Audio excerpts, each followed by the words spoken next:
Hola, hola, ¿cómo están? Bienvenidos a otro episodio de Controversia Podcast. Aquilio, bienvenido. Hola, saludos a toda nuestra audiencia. Saludos, Jonathan. Un abrazo para todos los que nos siguen. Estamos de parranda. No vamos a decir el dicho completo. No, ni tan de parranda. Estamos haciendo cositas, preparando cosas para ustedes. No voy a extenderme mucho. Por favor, suscríbete a nuestro canal, da like, sigue compartiendo. Y si no aparecemos, espéranos, que ahí venimos con todos. Sí, por supuesto, así va a ser. Estamos trabajando, preparando material para todos ustedes. Creo que va a ser de mucho agrado para todos. Todo este material que viene en lo sucesivo está bien agradable, bien relajado, bien entendible. Bueno, para toda la familia, para todos nuestros escuchas, va todo esto. Comenzamos, Aquilio. Jesús afirmó la autoridad de la ley de Moisés, la autoridad de los profetas y de los escritos, pero no la de los libros apócrifos. Y de eso vamos a estar hablando hoy. De eso vamos a estar hablando hoy. ¿Qué son los libros apócrifos? Es curioso porque casi nadie ha averiguado o sabe de qué se trata esto. Muchos tal vez piensan que, bueno, todos los que son cristianos evangélicos los eliminaron porque sí, no los tomaron en cuenta. Por un simple capricho. Sí, porque con qué autoridad estos libros fueron de alguna manera rechazados por todo lo que es los protestantes, pues así es que lo mencionan en los libros. Y de todo eso vamos a hablar porque aquí hay un material muy interesante para todos nosotros acerca de los libros también llamados deuterocanónicos. ¿Libros apócrifos o libros deuterocanónicos? Es correcto. Qué complicados esos nombres, pero bueno. Libros deuterocanónicos o apócrifos. Estaríamos hablando de Macabeos, Tobías, Judith, Baruch, la sabiduría de Salomón y la sabiduría de Ben Sirac. Son libros que no se encuentran en la Biblia, que leemos nosotros los cristianos evangélicos, cristianos bautistas, cristianos protestantes en general. Sí, fíjense que también la Iglesia Católica dice que, bueno, que esto es una gravísima cuestión porque ¿cómo es eso que ustedes no están de acuerdo respecto a este grupo de libros?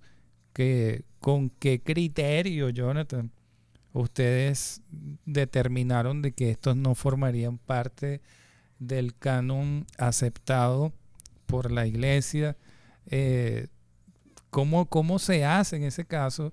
Entonces, bueno, ¿qué tenemos que decir nosotros en cuanto a esto?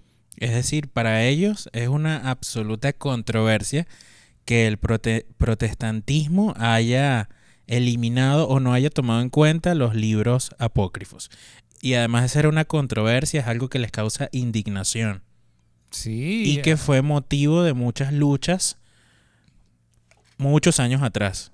Sí, bastantes. Entre los dos bandos. La Iglesia Católica y el movimiento, yo le llamaré movimiento reformista protestante. Sí, así es, correcto, totalmente y absolutamente de acuerdo contigo, es así. Es importante toda la conexión que tenemos con nuestros episodios anteriores y este tema. Ah, sí, ¿Okay? es verdad. Sí, verdad. Si estás viendo este tema y no viste los anteriores, yo te recomiendo que veas los anteriores para que te pongas al día con toda esta información, porque todo esto va enlazadito, es como una cadena de eslabones que te va a llevar hasta este punto. Y hablando acerca de la Biblia, hablando acerca de las Sagradas Escrituras, tenemos que destacar que la gente nos pregunta o dice, ¿cómo fue que llegó la Biblia a todos nosotros? Entonces, o hay mucha gente que no cree en la Biblia porque simplemente pueden pensar de que fue escrita por cualquier persona que dijo o que escribió, Dios dijo esto. Sí, Pero hay una explicación para esto. sí, por supuesto. Así como hay una explicación en la cual nosotros indicamos que los libros apócrifos no fueron inspirados por Dios, también hay una explicación clara de por qué el canon bíblico, que ya estaremos diciendo qué es o cuál es el canon bíblico, fue inspirado por Dios. Ese como, bueno, yo no creo, voy a poner un ejemplo bien vivencial. Yo no creo en un plato típico como para el venezolano, como es el pabellón. ¿Por qué? Porque, bueno, esa receta la escribió un hombre. Exacto. Entonces, claro, obviamente tuvo que haber sido escrita por alguien. Entonces, ¿quién la escribió? Bueno, un hombre, sí, está bien. Pero la sazón, todas las cantidades, todos los implementos que lleva, o sea, todo eso forma parte de eso. ¿Ok? Si bien es cierto, alguien lo escribió para que quedara para la posteridad, porque si no, imagínense. Para ¿Qué nos queda? Exacto, para conocer a Dios y saber cómo Él actúa en el mundo, debemos estudiar los libros que Él inspiró. Es correcto. Y los libros que Él inspiró fueron escritos por hombres como tú y como yo que Él usó. Una persona común y corriente. Vasos de barro, como son llamados en la Biblia. Generalmente la gente que no es cristiana o que quizás ve el cristianismo desde el otro lado de la barrera, Quilio, piensa que el cristianismo es algo muy místico o existe entre nosotros ese misticismo de que Dios va a bajar a decirte las cosas o que vas a escuchar una voz fuerte como un rayo y te va a decir yo soy esto, yo voy a hacer esto. Pero déjame decirte que parte de entender y estar más cerca de Dios es saber de que Él te puede usar a ti y que me puede usar a mí a pesar de los pecados que hayamos cometido, si nos arrepentimos de todo corazón y dejamos que Dios nos use. Pues déjame decirte que la Biblia fue inspirada por Dios, pero también fue escrita por hombres que fueron pecadores, también como tú y como yo, y que se arrepintieron de sus pecados, aceptaron a Jesús como su único y suficiente Salvador, aceptaron al Señor como Dios por sobre todas las cosas, Aquilio, y pudieron dejarnos este libro que hoy en día lo usamos como nuestro manual. Entonces, no esperes un movimiento místico, sobrenatural, mágico-religioso, porque no es así. El cristianismo es más sencillo de lo que a veces sí, uno es el que complica las cosas. Uno es el que complica las cosas. Uno complica las cosas y allí es donde surgen tantos problemas, tantas discusiones. Fíjate que el apóstol Pablo le escribe a Timoteo en su segunda carta, en el capítulo número 3, versículo 16, habla acerca de esto y dice, toda la escritura, ojo, acuérdate que se estaba escribiendo en este punto ya lo que sería el Nuevo Testamento, la historia de Jesús. Entonces, el apóstol escribe, dice, toda la escritura, o sea, todo lo que es el Pentateuco, todo lo que es el libro de los Salmos, todo lo que pertenece a todo lo que escribió Moisés. Los profetas mayores, los profetas menores. Sí, todo esto, toda esta escritura es inspirada por Dios. Por supuesto, escrita por hombres, pero hombres que fueron inspirados por Dios para escribir. Resulta que esta escritura, inspirada por Dios, es útil, dice, para enseñar. ¿Quién no ha sido enseñado con la Biblia? Así es. Para enseñar. Si ha sido enseñado con la Biblia, comenta. Ah, bueno. Si yo veo 100 visitas y no hay 100 comentarios, ay, ¿qué pasó? ¿No has aprendido nada? Enseñado por la Biblia y es útil para enseñar, para redarguir, para corregir. ¿Quién no ha sido corregido por la Biblia? Todos. Jonathan, tú has sido corregido, yo he sido corregido por la Biblia. Y es útil también para instruir en toda justicia. Yo creo que las palabras nada más aquí descritas por el apóstol Pablo son tan contundentes para este día que nos da una gran enseñanza. La enseñanza de la inspiración y lo útil que ha sido para toda la humanidad las Sagradas Escrituras.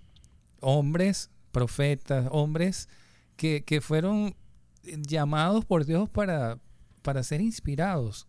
Y resulta que es uno de los libros, es el libro más vendido a nivel mundial. Pero alguien dijo, es el más vendido, pero es el menos leído. Jonathan, ¿qué te parece? ¿Por qué es el menos leído?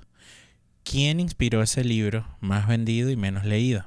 ¿Será que mucha de la gente que lo compra, Quilio, duda de que haya sido un libro inspirado por Dios? Quizás en cierto punto duda de las promesas que allí están escritas. Pues a mí me gustaría hoy explicarte cuáles son esos libros dentro de la Biblia que fueron inspirados por Dios. Esta pregunta tiene que ver con el canon bíblico, Aquilio. Es correcto. Okay. Hablando del canon bíblico, vamos a conversar también un poquito de eso. ¿Ahorita o más adelante? Sí. El canon bíblico significa, o canon significa regla. Y en el cristianismo, el canon es esa colección de libros considerados como normativos que la iglesia sigue para establecer su doctrina y sus prácticas. Entonces, las Biblias que nosotros leemos, o la Biblia que nosotros leemos, tienen 66 libros que forman el canon. Entonces, el canon son los 66 libros completos. Ahora, ese canon se divide en dos: Antiguo Testamento y Nuevo Testamento. 39 libros del Antiguo Testamento y 27 libros del Nuevo Testamento. Ahora, en primer lugar acá, vamos a analizar por qué los libros apócrifos no son parte de este canon que yo te acabo de decir. ¿Ok? Y en segundo lugar, hablaremos del valor que nuestra palabra, o de que la Biblia tiene para nosotros como lectores cristianos, y por qué no le damos el mismo valor a los libros apócrifos. La evidencia histórica indica, Aquilio, que los libros apócrifos se conocían ya, como estábamos conversando antes de entrar al aire. Los libros apócrifos ya eran conocidos dentro del mundo judío en el primer siglo. O sea, no es algo nuevo, ni apareció después de Jesucristo. Como les dije, Jesucristo no le dio autoridad a sus libros porque ya era algo conocido. Es decir, dentro del judaísmo ya había conocimiento de ello. Pero no fueron, como dije, no fueron reconocidos como escritura sagrada, vamos a decir. Pero entonces me gustaría, Aquilio, que le contemos un poquito a la gente de qué pasó ahí. O sea, la idea de una colección de escritos sagrados se fue gestando poco a poco. Es decir, a la par de que aparecían libros apócrifos, nuestra Biblia, nuestro canon aceptado, o el canon bíblico aceptado hasta hoy de 66 libros, se iba gestando también. Entonces, es correcto. Cuéntame un poquito, sobre todo de Esdras. ¿Qué pasó con Esdras? Fíjate, dice, alrededor del año 400 antes de Cristo, se reúnen los libros de la ley y con mucha probabilidad también la de los profetas. Pero con el pasar del tiempo, otros libros, reunidos bajo el nombre de escritos o libros sapienciales de sabiduría, vinieron a agregarse sin ninguna norma a los primeros, desconociendo con qué grado de autoridad o qué grado de autoridad se les había de otorgar. Pero sucede que en el siglo siguiente, las escrituras sagradas son traducidas en el hebreo. El idioma original que fue escrito, todo el Antiguo Testamento, es en hebreo. Y ahí es donde tenemos que partir. ¿Qué sucede? Hombres sabios, dedicados a traducir las escrituras, escriben ahora del original hebreo, porque había formas para que llegara todo el mensaje de la palabra. Había varias tradiciones, una escrita, donde habían escribas y escribían la historia, como tantos libros de la Biblia. Pasan a ser lo que hoy en día llamamos cronistas. Sí, por ejemplo, existe un libro conocido como Primera de Crónicas, Segunda de Crónicas, donde se hace un registro de las familias, de nombres, de eventos. Y por eso cuando leemos las historias, sí, podemos leer a la par tanto Primera de Reyes, Segunda de Reyes, Primera de Crónicas y Segunda de Crónicas. Son como dos ópticas del mismo evento, del mismo tiempo, pero con dos visiones diferentes. Pero los dos eventos transcurrieron en lo mismo. Y cuando lees esas historias, comparas una con la otra y te das cuenta de que, ok, sí tiene consistencia toda esa cronología que había. Resulta que volvemos del libro hebreo del Antiguo Testamento, es traducido al griego. Entonces, que era el idioma más común de aquel entonces. Y se crea la versión llamada la versión de los 70, o también conocida en muchos libros cristianos, para nosotros cristianos con tendencia evangélica, habla de la Septuaginta. Lo van a encontrar así en muchos lugares. Estos libros serían utilizados por todas las comunidades judías del mundo mediterráneo de aquel entonces, que formaban la mayoría del pueblo judío. Entonces es importante eso, porque esta Biblia griega es la que usarían los apóstoles y es todo lo que se cita en el Nuevo Testamento. Jonathan, es importantísimo eso. Okay. Entonces tenemos allí ya esa Biblia griega que con todos los libros que nosotros conocemos, Pentateuco, libros históricos, libros sapienciales, profetas mayores y los profetas menores. Todo ese relato bíblico, toda la historia de los reyes de Israel, todo eso venía incluido allí. Entonces, todos se consideraban, en la gran mayoría, los libros escritos por Moisés. Moisés es reconocido como uno de los escritores principales del Antiguo Testamento, reconocido. Y el mayor profeta del judaísmo. Para el judaísmo es reconocido, y ellos aceptan que Moisés sí era de los patriarcas, sí formó parte de ellos. Y hay un detalle allí. Son los mismos judíos, o el mismo canon judío, el que excluye los libros apócrifos, Aquilio. Porque según su criterio, Dios dejó de dar revelación a partir del siglo IV antes de Cristo. Es que después entra ese lapso, Jonathan, de la culminación o el cierre del canon con el profeta Malaquías, ese último libro del Antiguo Testamento, y viene lo que se conoce como unos 400 años aproximadamente de silencio, del silencio de Dios. Y manifestado o reconocido por los propios...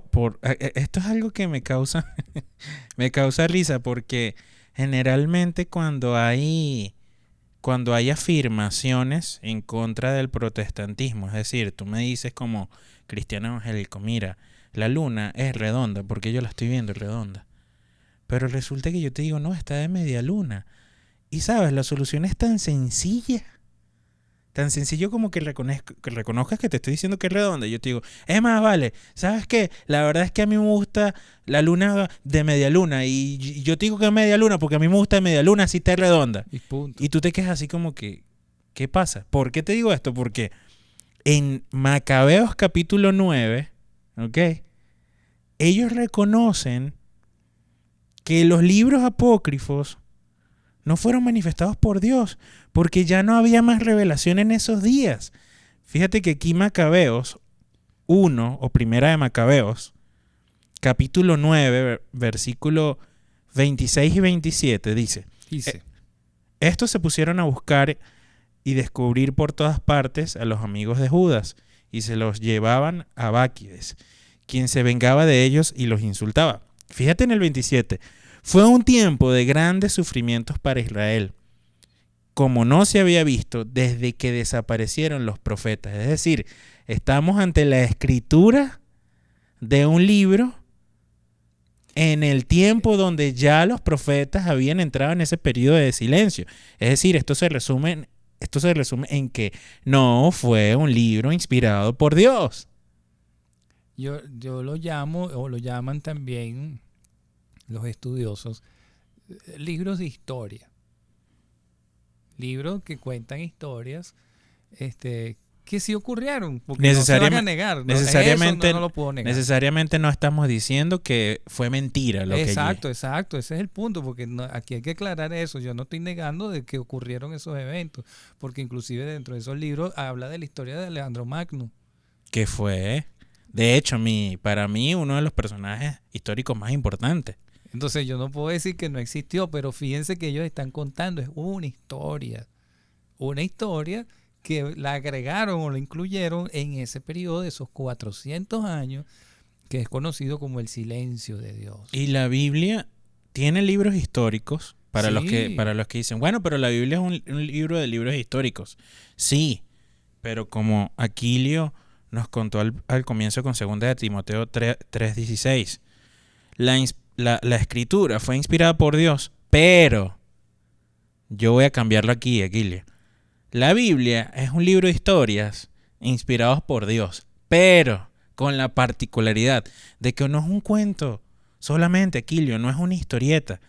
Es útil para enseñar, para redarguir, para corregir. Es decir, que en lo que ha sido inspirado por Dios tiene un componente, tiene un impacto más allá un impacto espiritual distinto a que yo me siente sin ningún tipo de inspiración divina a escribir una historia. Más allá de eso, lo que te estoy echando es un cuento. Tal cual como cuando tú me has dicho 1000 veces, Jonathan, si en una predicación no hablaste de Jesús, no hiciste nada. ¿Qué hiciste? Tú lo que hiciste fue dar una conferencia, echaste una historia, anécdotas, pero no hiciste nada, porque si no hablas de Jesús, no tiene sentido. O sea, ¿qué connotación espiritual estás dejando? Entonces es igual acá.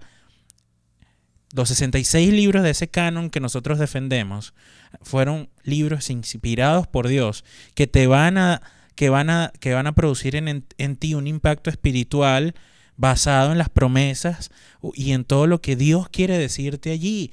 No lo mismo podemos afirmar de los libros apócrifos. Si eres un estudiante de teología, si eres un estudiante simplemente de la historia porque te apasiona, muy bien.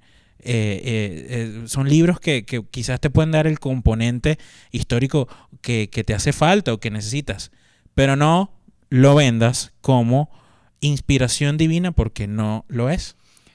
Fíjate, yo recuerdo mucho una predicación de la pastora Antonieta, no recuerdo de en qué año fue, ni en qué tiempo, no tengo la fecha exacta, pero recuerdo que citó en el libro de Apocalipsis, capítulo 1, y el versículo 1. Apocalipsis capítulo 1, versículo 1 dice, la revelación de Jesucristo. O sea, ¿qué la Biblia qué contiene? La revelación de Jesucristo. Desde el Génesis al Apocalipsis. ¿De qué se trata? De la revelación de Jesucristo. Capítulo 3, verso 15 del Génesis. Primera promesa para la humanidad después de que Adán y Eva pecaron. La revelación de Jesucristo. Una persona que iba a herir a Satanás con una herida de muerte. Y este enemigo le iba a hacer una herida no mortal, que era la herida en el calcañar. Pero resulta que Cristo venció la muerte. Entonces, es la revelación total desde el Génesis, desde el libro de los principios, desde el libro de los comienzos, hasta el libro donde todo concluye, donde todo llega a un final. Y en este caso, un final feliz. Feliz para el que está con Cristo, pero infeliz para el que tomó el camino incorrecto. ¿Qué te parece, Jonathan, esto? Sabes que le quiero, más allá de, ya prácticamente estamos dejando clara nuestra postura en contra de los libros apócrifos. Queremos dejarle claro a la gente que aquí no estamos tibios. En este tema no hay tibiezas. No es que si sirven un poquito, no sirven un poquito. Ahorita te voy a contar algo de eso. De eso de que si sirve un poquito, no sirve un poquito. Para que sepas más, para que seas más culto el día de hoy, solo me gustaría decirte que los libros apócrifos se dividen también en libros apócrifos del Antiguo Testamento y del Nuevo Testamento. 47 libros apócrifos hay en el Antiguo Testamento. No te los voy a decir, no se lo merecen. Que le dedique unos minutos de mi tiempo a los libros. Y 40 libros apócrifos del Nuevo Testamento. Acá abajo en la descripción, como con un son informativo, te voy a dejar links para que investigues también. Y no te quedes solamente con lo que te estamos diciendo. Investiga tú también. Sí, aquí hay que leer. Aquí hay que Lee a ver documentarse. si es que estos dos cristianos te están diciendo la verdad. Y aunque, aunque haya casi 100 libros apócrifos, y aunque parezca que detrás de ello, pobrecito, hay tanto trabajo, porque fíjate, hay algunos libros aquí, Leo, sobre todo del Nuevo Testamento, de los libros apócrifos, que son, que sí, Evangelio de los Hebreos, Evangelio de María Magdalena, que bueno, eso ha servido para cualquier cantidad de Y aberraciones, si nosotros escribimos algo ahorita y lo incluimos, Evangelio de los Pentecostales. yo no sé, vale, de verdad que... Por mucha buena intención que tengamos, vuelvo y repito, si no fue inspirado por Dios, no le hacen falta muchas cosas. Evangelio de Pedro, aquí el Evangelio de Tomás, Hechos de Juan, Hechos de Pilato, bueno, tantísimas cosas que podríamos ver. Y un nombre tan común como Juan, ¿de qué Juan me estás hablando? Exacto. Ya tenemos una epístola de Juan, ya tenemos nuestro Evangelio de Juan.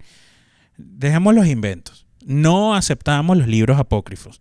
Esto se debe a que nosotros consideramos que todo libro, Aquilio, que no forma parte del canon de la Biblia, es un severo riesgo, chamo. O sea, es un riesgo de desviación y es una posible...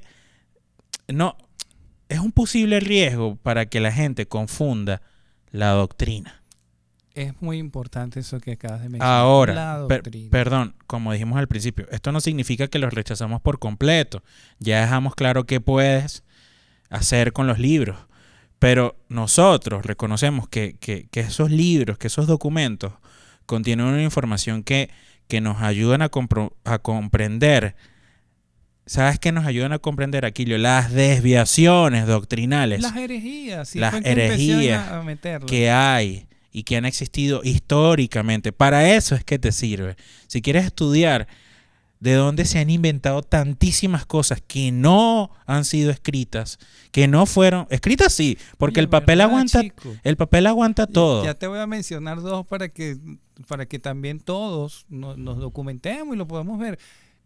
Ojo, yo les tengo que decir, yo como estudiante de la Biblia, yo tengo dentro de mi biblioteca una Biblia latinoamericana que posee los libros deuterocanónicos, los libros apócrifos. O sea que todo lo que les voy a mencionar a continuación, usted puede buscarlo en una Biblia, o lo que se conoce como la Biblia católica también, porque los católicos dicen la versión Reina Valera 1960, que es la que usamos nosotros, ellos lo llaman la Biblia protestante, Jonathan, ¿viste? Lo llaman así. A pesar de que todo lo demás concuerda perfectamente. Pero cuando estudiamos y vemos los apócrifos, es un rollo eso, un rollo total. Fíjate esto, Jonathan. Yo, particularmente, nosotros no estamos de acuerdo con los libros apócrifos porque tienen muchas inconsistencias. Te voy a mencionar una de esas. ¿Por qué? Porque no tienen una visión absoluta de toda la escritura desde el Génesis al Apocalipsis. Es importante, amigo que nos estás escuchando, que nos estás siguiendo, es importante que todos nosotros podamos tener una visión global de la escritura.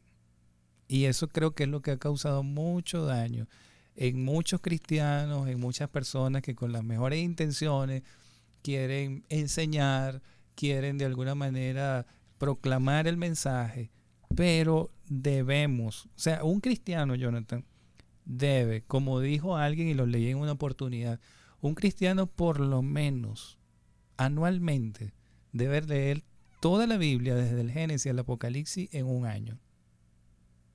Y es interesante cuando venga ahorita a fin de año que uno realmente tome ese reto y pueda decir y tomarlo como un hábito de vida hasta que uno parta de esta tierra o bien sea que el Señor venga. Tomar ese hábito de leerla desde el Génesis hasta el Apocalipsis, con el método que tú quieras, para que tengas una idea de todo, como mencioné hace algunos minutos atrás, de todo ese eslabón, toda esa cadena, todo eso que conecta desde el Génesis hasta el Apocalipsis. ¿Qué sucede, Jonathan? Aquí voy con eso. Cuando no se tiene toda esa unión de eslabones, ¿qué pasa? Lo primero, empiezan las inconsistencias, las enseñanzas, las herejías raras y todo este tipo de cosas. Fíjate en esto. Tengo un caso aquí muy conocido dentro de los libros apócrifos y es la historia mencionada en el capítulo 6, verso 16 de Tobías. ¿Sabías eso, Jonathan? Iba a mandar a la gente a decir si tienes en tu Biblia, si conseguiste el libro en tu Biblia, di un fuerte SCP, pero ya no. Ya no. Tobías no se lo merece. Aquí le una pregunta, ya va, parad, un momento. ¿Tú te suscribiste a este canal? ¿Yo? Sí. Sí, por supuesto. ¿Y tú que me estás escuchando, te suscribiste? ¿Qué esperas? Dale allí, mira el botoncito abajo, clic. Listo, no pasó nada. Cuéntame, Kilia. Jonathan, escucha esto. Y agárrate de la silla, agárrate de donde quieras agarrar. No, agárrate tú, que después que tú me digas esto te voy a decir otra cosa. Agárrate donde te quieras agarrar. Mira, chico. Capítulo mencionaba, libro de Tobías, capítulo 6, versos 16 y 17, dice: el ángel le dijo, este ángel que se menciona aquí lleva por nombre Rafael. Entonces, escucha esto, Jonathan, y agárrate bien de esa silla, ponte el cinturón. El ángel le dijo, ¿no te acuerdas de las recomendaciones que te hizo tu padre? De cómo te recomendó que te casaras con una mujer de la misma familia que él.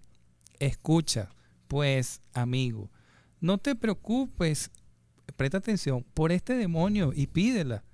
Yo sé que esta misma noche te la van a dar como esposa.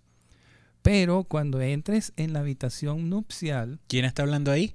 El ángel le está hablando a Tobías y le dice eso. Cuando entres en la habitación nupcial, mira lo que vas a hacer. Escucha, Jonathan, agárrate ahí. Toma el hígado y el corazón del pescado y colócalos sobre las brasas en que se quema incienso. El olor se esparcirá y cuando el demonio lo huela, saldrá huyendo y nunca más volverá a fastidiar a esa mujer. Nunca más volverá a su lado. ¿Qué te parece eso? Es decir que, amigo... Dime eso en una palabra, ¿qué es? Brujería, hechicería, un conjuro, por eso ustedes pudieron ver en nuestra miniatura. Aceptamos conjuros, son válidos los conjuros. Es decir que ya sabes también para qué te sirven los libros apócrifos. Te sirven para poder estudiar históricamente de dónde provienen tantos inventos aceptados, y también te sirven para que hagas tu conjurito sin ningún tipo de remordimiento y te sientas tranquilo. Y que Aquilio obvies por completo Apocalipsis 21. Mejor vamos a leer Tobías. ¿Y qué dice Apocalipsis 21? Bueno, fíjate que el Apocalipsis, por eso es que mencionaba y di la antesala de que tú tienes que conocer toda la escritura. ¿Cómo es posible que entonces, si aquí un ángel supuestamente, voy a decir, aquí estoy haciendo entre comillas, supuestamente te estás dando un conjuro para que esa persona de alguna manera reciba libertad de ese demonio que la está fastidiando, la está perturbando, lo que sea? Oye, chico, y Dios condenó a Saúl, por ejemplo, cuando fue a visitar a una divina llamada la divina de Endor, la bruja de Endor. Resulta que él no conseguía la voz de Dios. Eso fue en el caso de Saúl.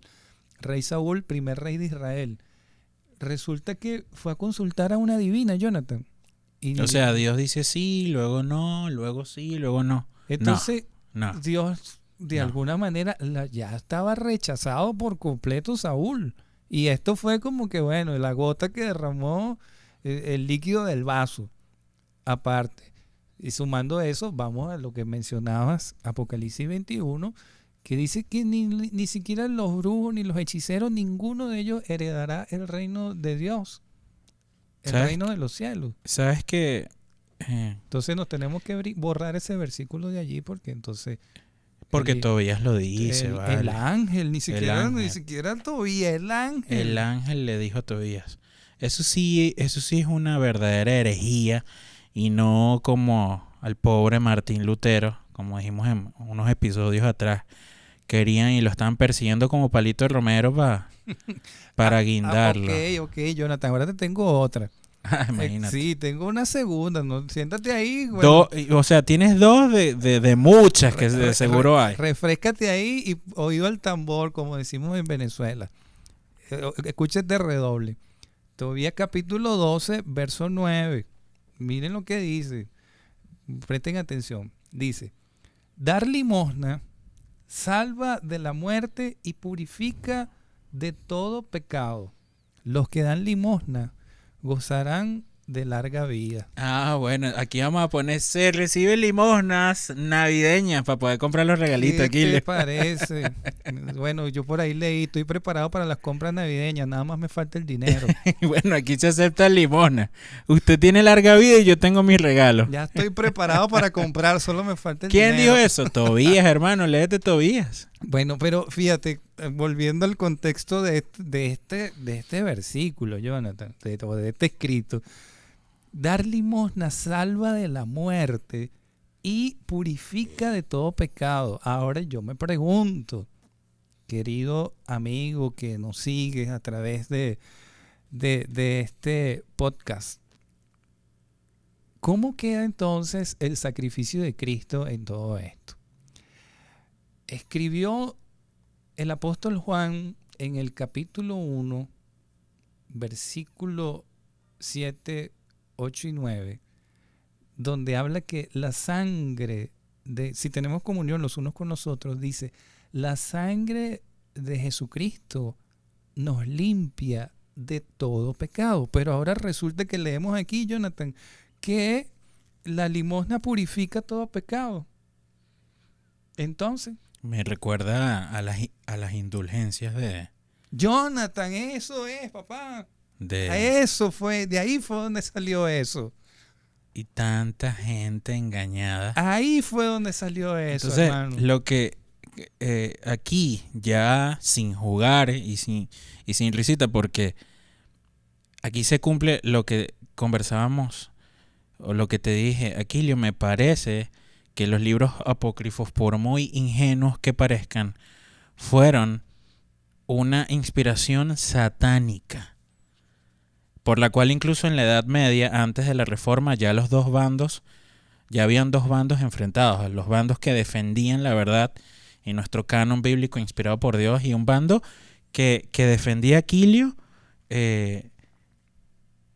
escritos que realmente lo que hicieron fue plagiar el nombre de algún apóstol o algún líder de los tiempos apostólicos.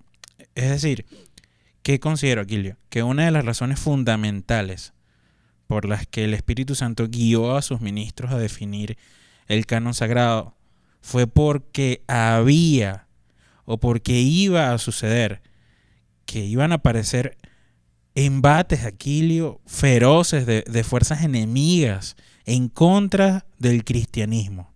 Y yo estoy convencido que estas fuerzas comenzaron a producir estos escritos que lo que hicieron fue plagiar y lo que hicieron fue engañar con el propósito, Aquilio, de introducir confusión, porque eso es lo que se consigue con esos libros, confusión. Y varios de los apócrifos de los libros parecen que fueron producidos con propósitos distintos a los del Nuevo Testamento. Es decir, con el tiempo Satanás utilizó libros apócrifos apegados al Antiguo Testamento y libros apócrifos apegados al Nuevo Testamento. Es decir, que mudó con los tiempos para distorsionar la verdad de los libros que realmente están siendo inspirados por Dios. Entonces, se empezó a dañar todo. Hermano, Quizás se ha preguntado por qué la Iglesia Católica ha dicho esto, por qué fui engañado tanto tiempo con esto, por qué tanto tiempo se ha aceptado esto y esto. Léase los libros apócrifos. Allí podrá encontrar usted una buena base que le va a indicar, entre comillas, cuál fue el libro sagrado, entre comillas, que confirmaba o que aceptaba tantas herejías y tantos ritos y tantos mitos que engañó a tanta gente por tantos años. Tanta gente se perdió por tantos años. Pero ¿sabes qué, Aquilio? Se cumplió. Lo que el enemigo quiso, se cumplía. Es por eso que debemos ser defensores absolutos de nuestra verdad, de nuestra palabra inspirada por Dios, y no caernos a cuentos, ¿vale? Claro, porque el otro punto es que uno de los argumentos es que, bueno, no se aceptan los libros apócrifos porque dicen nuestros amigos católicos, ellos dicen que nosotros los protestantes, los evangélicos o bautistas, no aceptamos los libros apócrifos porque ellos hablan del Mesías. Es más, por su Señor. Te voy a decir algo. Yo voy a decir, nosotros creemos en Jesucristo. Los católicos dicen que varios de los libros del Antiguo Testamento de los protestantes, como tú dijiste que ellos nos dicen, para ellos son apócrifos. ¿Qué tal?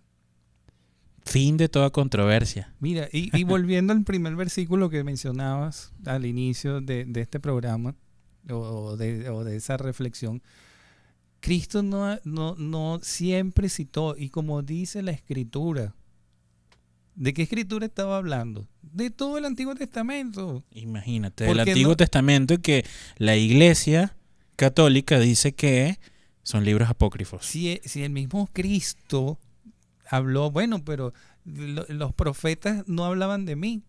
¿Qué decía Moisés de mí? ¿Qué dicen los escritos de mí? El libro del profeta Isaías, cuando cita.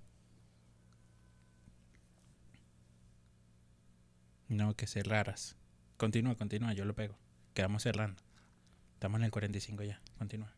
¿Qué decía? ¿Cómo vas a pegar? El libro de Isaías, cuando menciona el Espíritu del Señor está sobre mí, porque me ha enviado a predicar, me ha enviado a sanar a los quebrantados de corazón, a apertura de cárcel a los presos, a traer el año de la buena voluntad. Esa palabra se cumplió en Cristo. Entonces nosotros creemos absolutamente en Jesucristo como el Mesías, como el Salvador, como el Hijo de Dios.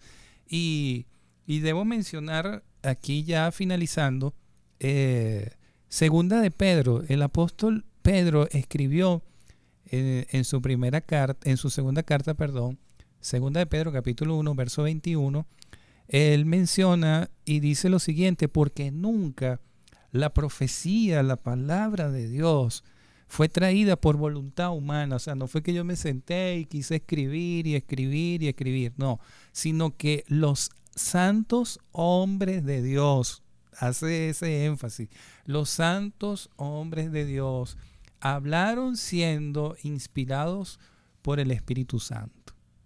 O sea que el autor de lo que nosotros tenemos en nuestras casas, en nuestra biblioteca, en nuestro escritorio o en nuestro bolso, y lo que traemos siempre a la iglesia, nuestra Biblia, el Espíritu Santo lo inspiró. Tremendo. Pero necesitaba hombres para escribir, y de eso se encargó también Dios. Dios levantó hombres para escribir ese gran mensaje, esa tremenda carta de amor, Jonathan, lo voy a llamar así, esa carta de amor que Dios nos dio a través de todas las Sagradas Escrituras. Gracias al trabajo hecho por esos hombres que nombraste, Aquilio, hoy podemos diferenciar la verdad del error. Totalmente. Y gracias a los hombres que también te nombramos en el episodio anterior, donde hablamos de los mártires, que también te invitamos a que escuches ese episodio. Gracias a hombres que defendieron esta verdad y que honraron a Dios, Aquilio, estudiando la palabra con diligencia y exponiéndola con fidelidad. Gracias a esos hombres, este episodio especialmente es para primeramente honrar a nuestro Señor Jesucristo, que nos dio esa palabra para darnos vida, para mostrarnos la verdadera vida, y también para honrar a muchos hombres y mártires que murieron predicando esta palabra, Aquilio, más allá de cualquier consecuencia. Defendiéndolo todo. Defendiendo todo, dejando la vida, como digo yo. Gracias por estar acá. Espero que este episodio te haya gustado. Como te dije, te invito a que revises en la descripción de este episodio material que puedes complementar. No te quedes solamente con lo que Aquilio y yo decimos. Y bueno, te invitamos a que sigas aquí en sintonía con todo lo que viene. Comparte esto. Si eres nuevo en el canal, gracias por estar acá. Suscríbete, da like. Eso nos ayuda a exponer el canal. Y bueno, nos vemos en la próxima, Aquilio. Sí, señor, súper contento con esta producción del día de hoy. Estamos muy agradecidos por tu compañía, porque realmente nos sentimos súper agradables cuando ustedes ven todas nuestras, o escuchan nuestras transmisiones y dan sus mensajitos, sus contactos, y de eso se trata todo esto. Recuerda que esto es Controversia Podcast, donde todo tiene un final. Hasta luego.